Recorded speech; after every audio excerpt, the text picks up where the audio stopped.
Hi, welcome back to Managing Life 101.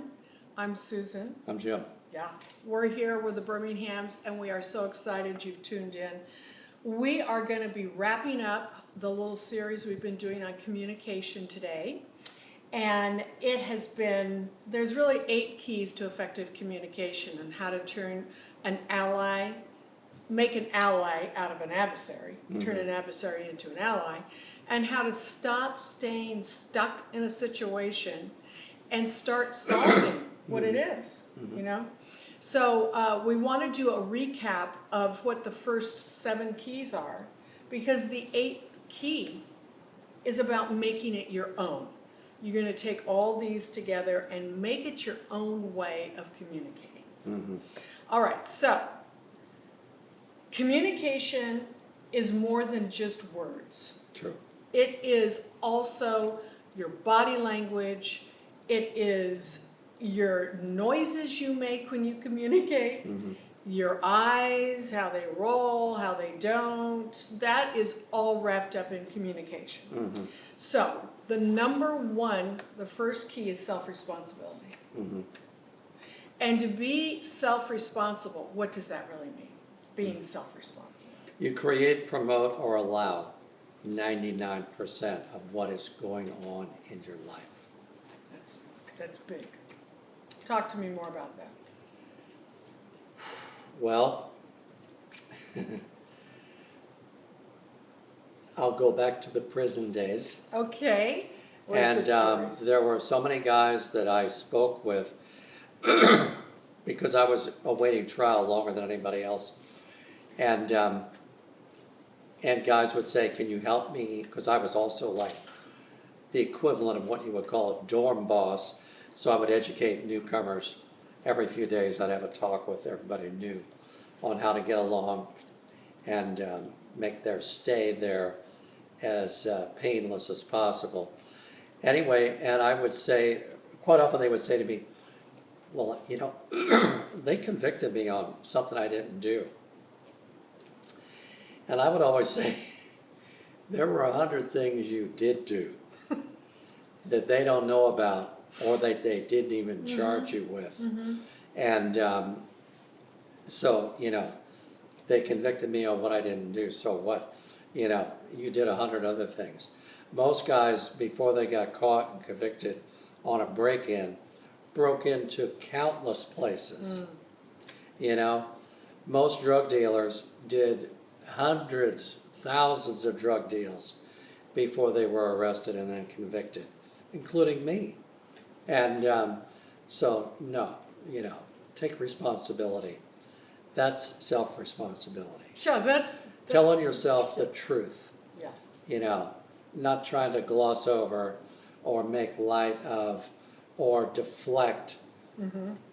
You know, no. Yeah. You did this. You created this. Right. You're here because you put yourself here. Right. So, well, I know I am. Yeah. Yeah. Yeah. And you know what? We're here today. Yeah. In the way that we live our lives today, fabulous, because it was intentional. We have each taken self-responsibility to course correct the unmanageability of our individual lives before we came together and met and got married so that we could then manage our lives, you know. And to this day, I still take self-responsibility. Jim still takes self-responsibility. And there's also the element of knowing your wants and goals. That's a big stopper a lot of times. I just wanted a better life.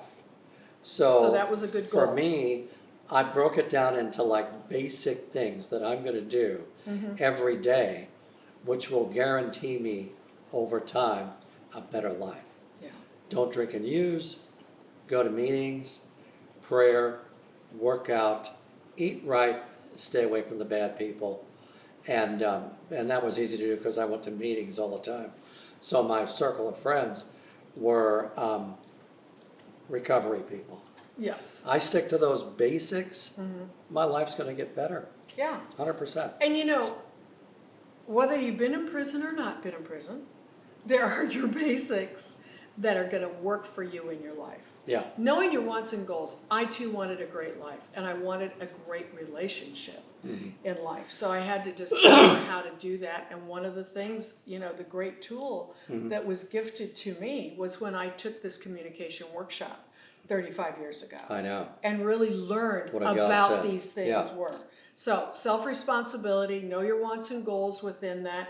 Learn and think about what are the consequences going to be from what it is you're thinking you're going to do or want, and look at the short-term and long-term effect of that, and then also communicate with those involved of what's going to be going on, what you're thinking you want to do, or what action you're going to, whatever it is. And if something does not go the way you wanted it to go, it's always like freeze frame.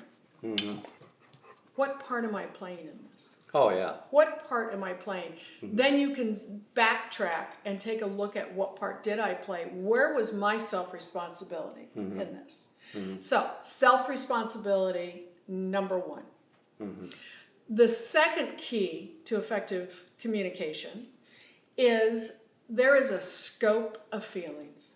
Yeah. There are so many feelings that the Lord blessed us with other than just happiness or sadness, anger or peace, joy or unhappy, whatever.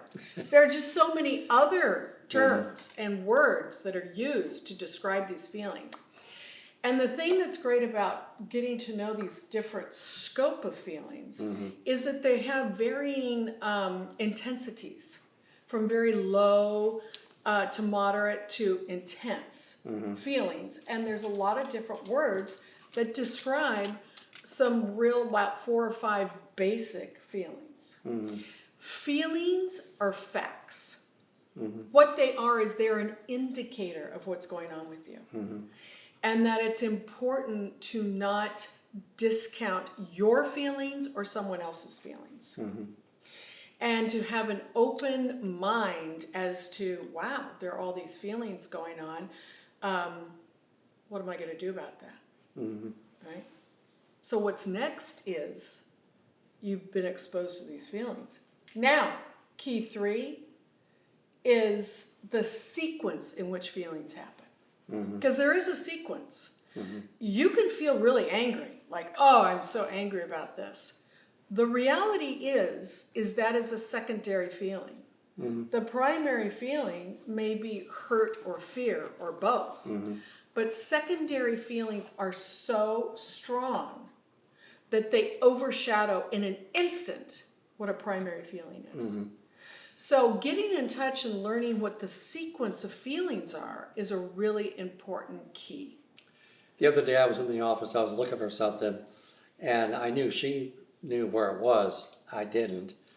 So I left the office and I go, Susan, and she didn't hear me. We have a big house. And that was frustrating. She didn't hear me, because then I knew I'd have to go downstairs, like all the way downstairs, like 3 levels, and ask her where this was.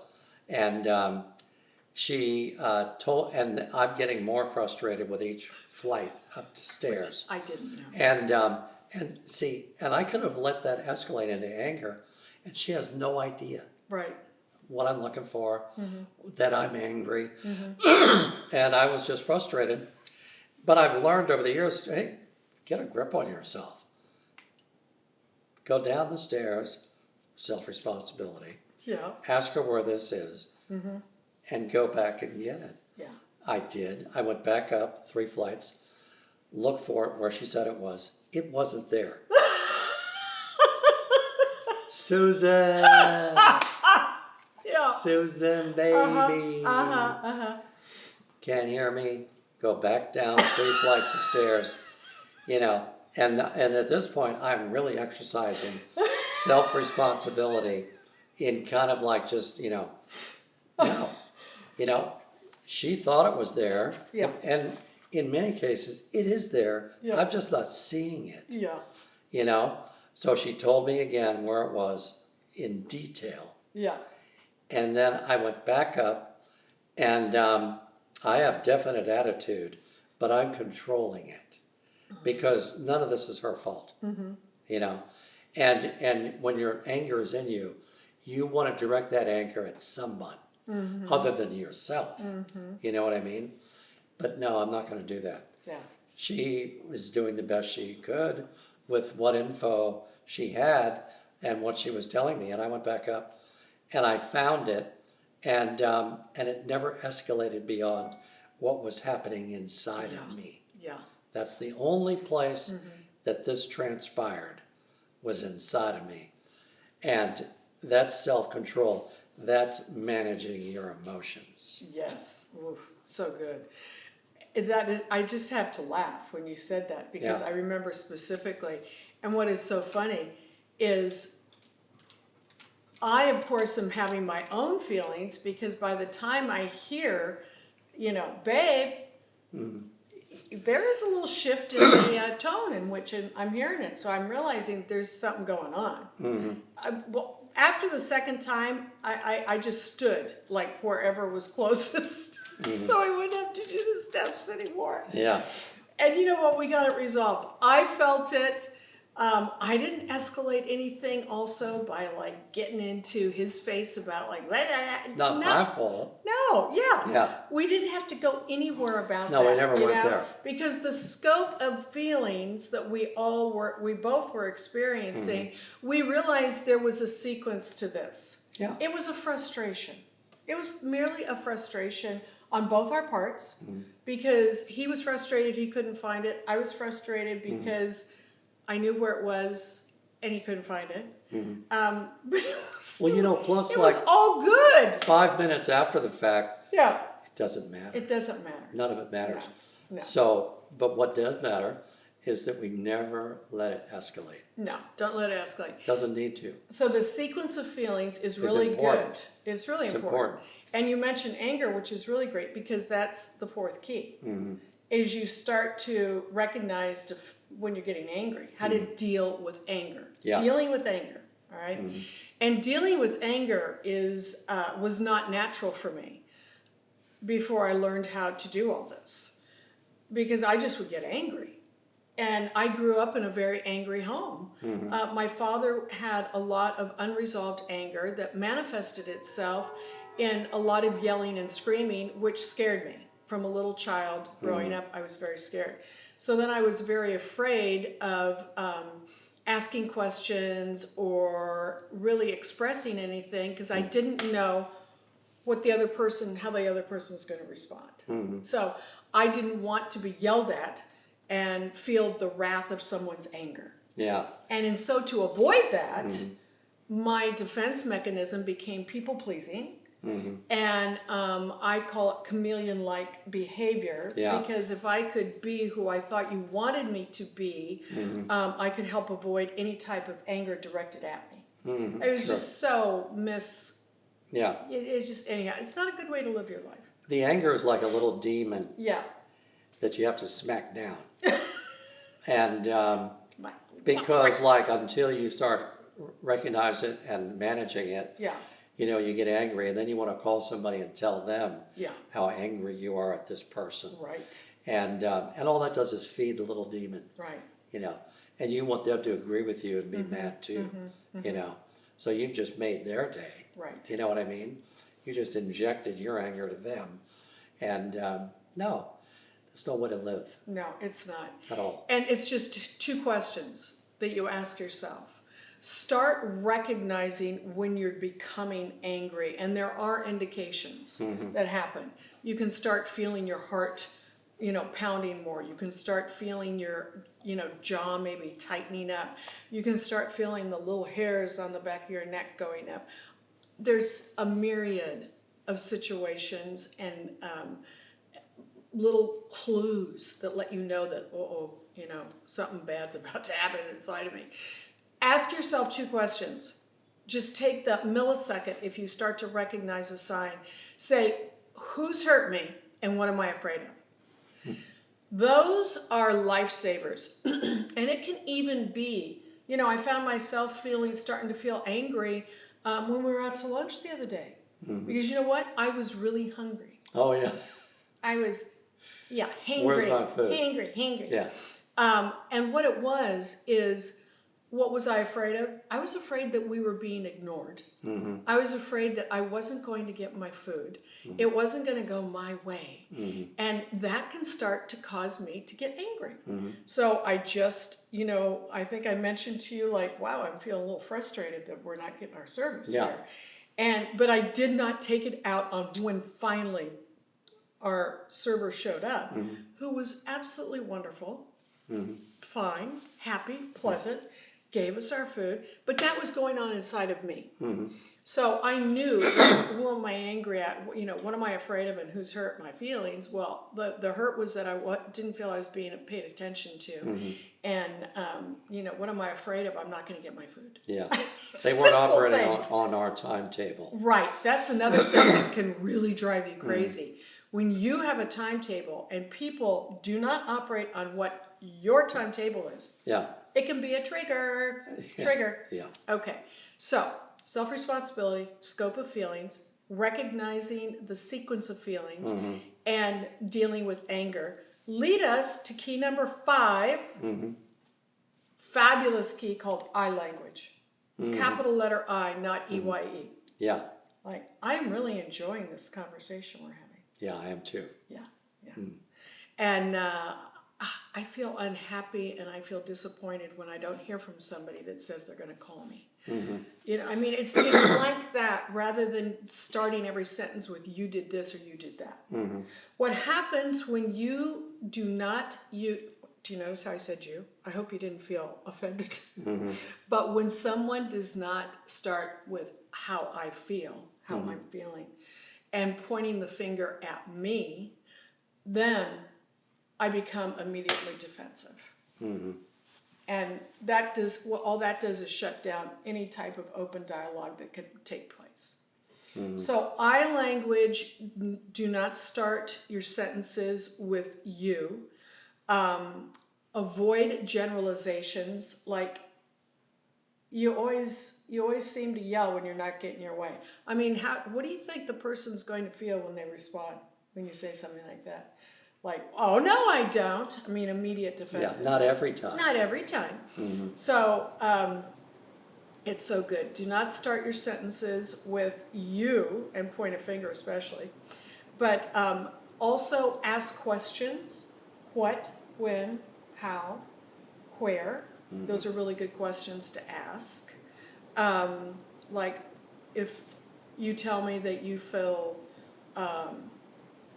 like ignored or discounted, I would want to know. See, my curiosity would take over. And first of all, I don't want to discount that feeling, but I'd want to know, wow, I didn't realize that was that. And if I need more clarity, it's like, well, what happened that gave you that feeling?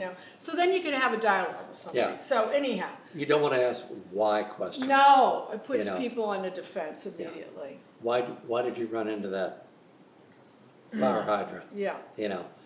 Why did you hit that brick wall? Yeah. Why didn't you do this or that? Yeah. You know what I mean? It's worthless.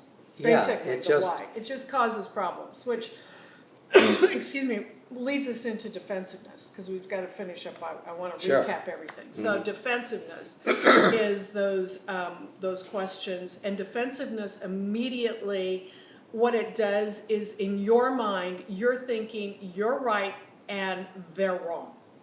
Bottom line. Yeah. And the door is closed like this. You become defensive when really you're not really hearing what's going on. So a big key tool to use in defensiveness is what we call reality check. And in doing a reality check, it could be, I hear that it was really frustrating for you looking for that piece of paper that I thought was somewhere. Yeah. And so I just want to do a reality check to say, like, how are you feeling about this now? Are you okay? You found it? Everything's good? Yep, everything's good. Okay. But other than that, the defensiveness, we all, again, like in anger, we get clues to what's happening. And you're going to start to realize you might want to just shut down. You might want to say, like, oh, no, here's the typical question, especially men with women. Well, how you feel? Is everything okay? And fine. Mm-hmm. You know, when you hear fine, and especially with that connotation, fine, let me tell you, it's not fine. Well, it goes back to that, say what you mean, believe what you hear, Right. and we're both on the same side. Exactly. Mhm. Exactly. Those are perfect things. That will erase defensiveness. So, the defensiveness then also, you know, identifying that six. Number 7 is then identifying vulnerability. Mm-hmm. Because defensiveness closes the doors and pushes people away from you. Mm-hmm. Vulnerability, when you can identify you are being vulnerable or someone else is being vulnerable, what they're doing is they are expressing primary feelings. Those feelings of hurt, those feelings of fear, the physical pain, the frustration. Those are primary feelings that somebody that's going to be vulnerable is going to let you know about. Yeah, All right, it will open the doors it will. to more communication. If someone expresses vulnerability to you, do not take advantage of that. Do not use that against them. Use it as a vehicle to increase intimacy between the both of you. Right. You know, Good. and that because it is a perfect vehicle for that. It really is. And it what it does also is it between you and whoever you're having this conversation, if you want to create a more intimate and especially in your mate, is you want an atmosphere that is safe. Mm-hmm. You know, and I also did this in business. When I was in business, I wanted to create an environment with whomever I was working with at the time, that it was a safe environment for us to have a productive, healthy, you know, well-functioning working relationship. So professionally or personally, vulnerability is a good indicator to let you know what's going on and to not take advantage of someone. Right. And to be impeccable with your word. Mm-hmm. You know, that you say your word and your actions match. Very important. And Absolutely to also important. give without strings. That's right. Boy, is that a biggie. Yeah. Because that's huge. And then we wrap it all together and basically summarizing these 7 keys is the 8th key is make it your own. Mm-hmm. This takes practice. It's not going to be perfect. It's going to be sharing with other people that you're learning a whole new way of interacting, which is dealing with communication. Mm-hmm. It's going to feel awkward. I language especially is like learning a whole new language. Mm-hmm. And it just keeps practice, practice, practice. And rather than practice makes perfect, what does is practice makes permanent. Mm-hmm. And that is so good. Mm-hmm. And we define true success as being able to effectively manage your emotions. That's success. Manage your emotions. And actually, I have a great little summary I actually have here that says, let's hear it. you know, because if you can manage your emotions, what's that going to do is going to enable you to manage your life rather than have your life manage you. Sure. All right? And whatever form you use, make communication your best friend. Mm-hmm. Nurture it. Mm-hmm. Embrace it. Mm-hmm. Make it that is the way. When Jim and I first met, the first things I told him was that I work by 3 principles. Say what you mean, believe what you hear, and we're on the same side. Mm-hmm. And there are many times throughout our marriage that we do that. We say, you know, I want to remind myself and him, we're on the same side. Yeah. You know, I'll so believe what I hear. Yeah, and I'm saying what I mean. Here's a big thing. Ask God to help you with this. Mm-hmm. Really ask him. And I always hear him saying generalizations frequently. I will close my eyes and just say a little prayer before I have to talk to really anybody and just say, Dear Lord, when I open up my mouth, I pray your words come out. So that is also biggie, remove pride and ego. Pride and ego do not serve you well. No, not at all. They're roadblocks, they're gate crashers, they're gatekeepers, they just are not.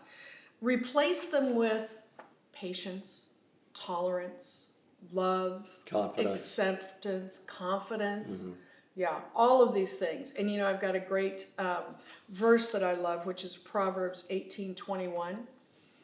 The tongue has the power of life and death, and those who love it will eat its fruit. Amen.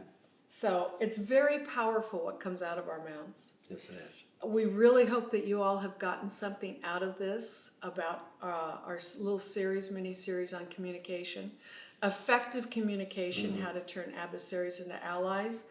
And if there's anything more that you'd like to receive, let us know. We're actually contemplating and looking at putting together some materials, a book that can help further information, to provide you information education. That's our purpose is to provide tools, tips, and techniques that we have used over and over and over in our lives and continue to use to this day that we know works. Sure. It gives us collectively together as a married couple who I love you so very much. I love you too. I'm so grateful you're my husband and my partner So am I. in life and in this communication. And, you know, we want you all to experience this so that you can manage your life rather than have it manage you. Amen. Amen. God bless you all. Bye-bye. Bye.